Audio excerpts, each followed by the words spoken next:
제19편 다윗의 시. 하늘이 하나님의 영광을 선포하고 궁창이 그의 손으로 하신 일을 나타내는도다. 날은 날에게 말하고 밤은 밤에게 지식을 전하니 언어도 없고 말씀도 없으며 들리는 소리도 없으나 그의 소리가 온 땅에 통하고 그의 말씀이 세상 끝까지 이루도다. 하나님이 해를 위하여 하늘의 장막을 베푸셨도다.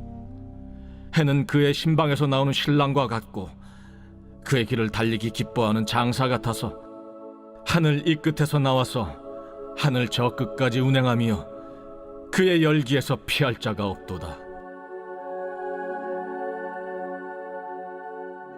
여호와의 율법은 완전하여 영혼을 소송시키며 여호와의 증거는 확실하여 우둔한 자를 지혜롭게 하며 여호와의 교훈은 정직하여 마음을 기쁘게 하고 여호와의 계명은 순결하여 눈을 밝게 하시도다.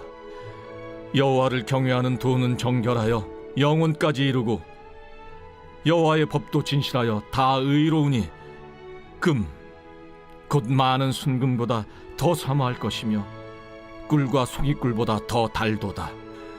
또 주의 종이 이것으로 경고를 받고 이것을 지킴으로 상이 크니이다.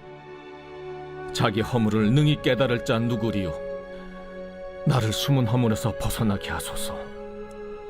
또 주의 종에게 고의로 죄를 짓지 말게 하사 그 죄가 나를 주장하지 못하게 하소서. 그리하면 내가 정직하여 큰 죄과에서 벗어나겠나이다. 나의 반석이시요 나의 구속자이신 여호와여, 내 입의 말과 마음의 묵상이 주님 앞에 연락되기를 원하나이다. 예전에 카핑 베토벤이라는 영화가 있었습니다. 영화의 완성도는 제외하고라도 영화 후반 베토벤이 교향곡 9번 합창을 지휘하는 장면은 압권입니다. 연주도 합창도 좋았지만 정말 자신의 상상으로 그려낸 곡을 깊게 이해하고 연주하는 베토벤의 모습도 좋았습니다. 그런데 문제는 이 곡이 마친 후에 일어납니다. 사람들은 환호하고 박수세를 퍼붓지만 베토벤의 입장에서 보여지는 광경에서 거의 소리가 들리지 않습니다. 앞선 모든 연주와 청중의 소리를 베토벤은 들을 수 없습니다. 베토벤은 귀가 들리지 않은 상태에서 이 곡을 작곡하고 지휘했기 때문입니다. 이 영화에서 보여지는 베토벤은 귀가 들리지 않지만 연주하는 순간만큼은 귀가 아닌 마음과 영혼으로 그 소리를 듣는 것처럼 보였습니다. 저는 영화에서 나온 베토벤의 모습과 시편 19편을 쓴 다윗의 모습이 겹쳐 보였습니다. 하나님이 지으신 세계는 각기 하나님이 주신 역할을 수행하며 창조주를 찬양합니다. 그러나 3절의 말씀처럼 그 소리는 언어도 없고 말씀도 없고 들리는 소리도 없습니다. 그럼에도 다윗은 그 속에서 이 창조물이 하나님의 영광을 선포하고 드러내고 있다는 것을 믿음으로 받아들입니다. 우리는 자연을 보고 우주 만물을 보며 그분의 높고 위대하심을 찬양할 수 있습니다.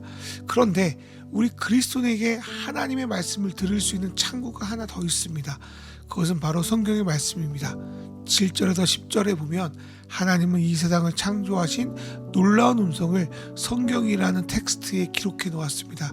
우리는 이 성경을 읽을 때 하나님의 소리를 들을 수 있습니다. 이 하나님의 소리는 우리를 온전하게 하고 영혼을 소생시키고 지혜롭게 할 뿐 아니라 정직하여 마음을 기쁘게 합니다.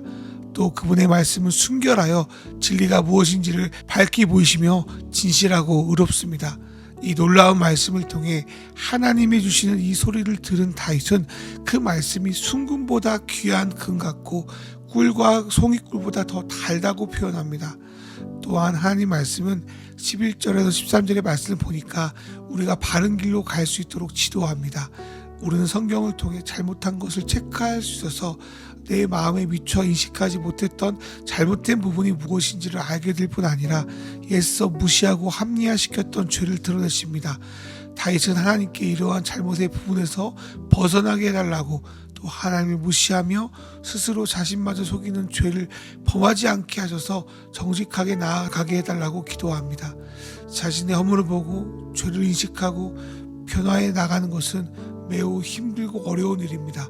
그러나 하나님은 이 일을 통해 우리를 상받는 길로 인도하십니다. 말씀을 정리합니다.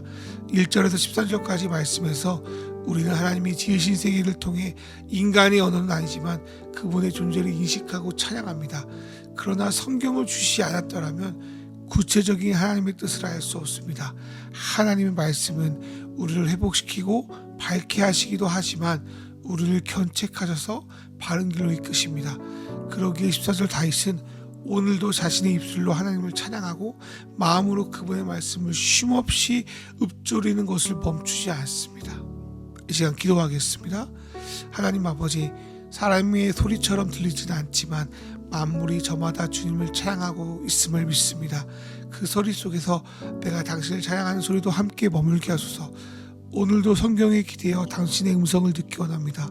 잘 분별하게 하셔서 꿀송이보다 단 당신의 말씀을 누리게 하시고 말씀이 날 기도하사 가르치시어 주의 길로 나아가길 원합니다. 언제나 나의 반석이며 구원자이신 하나님을 묵상하며 오늘도 내 고백과 마음에 주님을 찬양하고 그분의 말씀을 묵상하게 하소서. 예수님의 이름으로 기도합니다. 아멘.